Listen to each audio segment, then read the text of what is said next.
deminden izah ettiğim gibi çeşitli afillere yer alıyor. Yani son kattaki kullanım alanımız biraz daha düşüktür.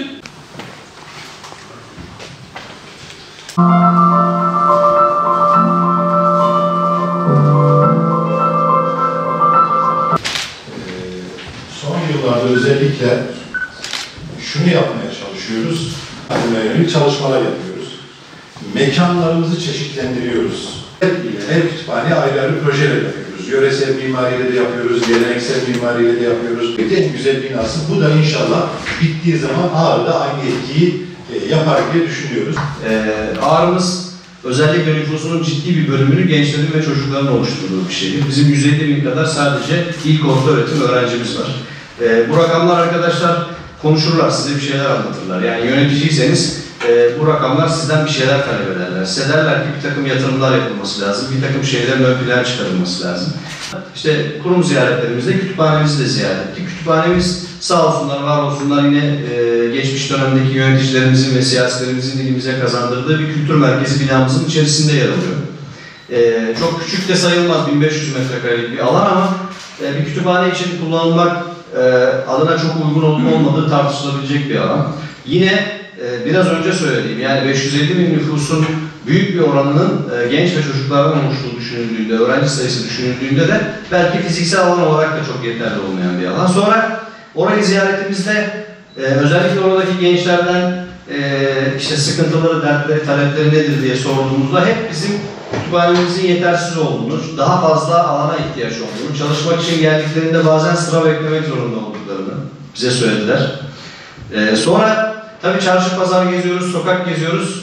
Gördüğümüz gençler, sağda solda karşılaştığımız gençler, öğrencilerin tamamında benzer şeyler diyor. Yani bizim ders çalışmak istiyoruz, kitap okumak istiyoruz, sessiz bir ortamda bir takım olanaklara sahip olmak istiyoruz fakat bu yok. Şimdi bakın ben şöyle diyorum, bir yönetici olarak hamd etmeniz lazım, şükretmeniz lazım. Gençler sizden bunu istiyor. Yani gençlerin sizden talebine bakın arkadaşlar. Sizden sakin bir şekilde, sıcak bir ortamda, güzel bir ortamda ders çalışmak istiyorlar.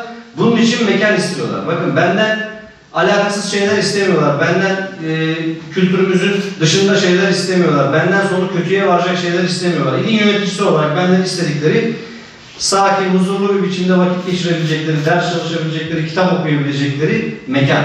Ben şunu görüyorum, kütüphanelere yakın olan insanlar şiddetten uzaktırlar. Kütüphaneye yakın olan insanlar silahtan uzaktırlar. Bizim için en temel konu bu olmalı. Çünkü kütüphaneler tarihine baktığımızda belki de kütüphanelerin ilk kurulduğu bölgelerden birisi Mezopotamya bölgesidir. Dicle Nehri'nin kenarıdır. Dolayısıyla biz bölge olarak her ne kadar bugün Avrupa'yı kendimize bir örnek olarak gösterirsek modern çağımızda ama aslında bilimin, kütüphanenin, bilim yuvasının bu topraklar olduğunu, Mezopotamya toprakları olduğunu tarihe baktığımızda net bir şekilde görebiliyoruz, görüyoruz. Ama maalesef yıllarca kendi öz gelenek ve göreneklerimizden uzaklaşarak sadece Avrupa'nın modern çağın bazı reklamlarına, algı operasyonlarına kurban edilerek bu bölgedeki kültürel faaliyetleri, çalışmaları belki de yeterince yapamadı. Kütüphanenin yanında aynı zamanda ana yolun hemen karşısında otogarın yanında bulunan bir belediye arsamıza Hani Baba Kültür Merkezi'ni inşa etme fikrimiz var. İnşallah Allah bize nasip eder. Hem orada biz kültür merkezinin bu yörenin geleneklerini, göreneklerini yansıtan denkbejlerin orada hem eğitim görebileceği hem de orada halkla buluşabileceği salonların, kültür merkezlerinin oluşması için bu yıl inşallah kütüphanemizle birlikte bunun da temelini atmaya çalışacağız. Ağrı'ya ait olan bir tren yolunun alınıp başka yere gönderilmesi ya da Ağrı'ya ait olan bir cazibe merkezine alıp başka yere götürülmesi ya da tüzüğüne rağmen Ağrı'da olması gereken devlet kurumunun başka bir ile gönderilmesi, kanuna aykırı bir şekilde taşınması bizi son derece rahatsız ediyor. Biz bu konuda gerçekten şikayetçiyiz. Bu konuyu ilgili yerlere de bildirmek lazım. Ağrı kurumlarına sahip çıkmak zorundadır. Sadece bu kurumları Ağrı'da tutabilirsek, Ağrı'nın hak ettiği yatırımları başka yerlere kaptırmasak fazlalık istemiyoruz. Hakkımız olan bir şeyi istiyoruz. Siyasi lobilerle, siyasi faaliyetlerle bizim ilimizi mağdur etmeyin. Bunu söylüyorum.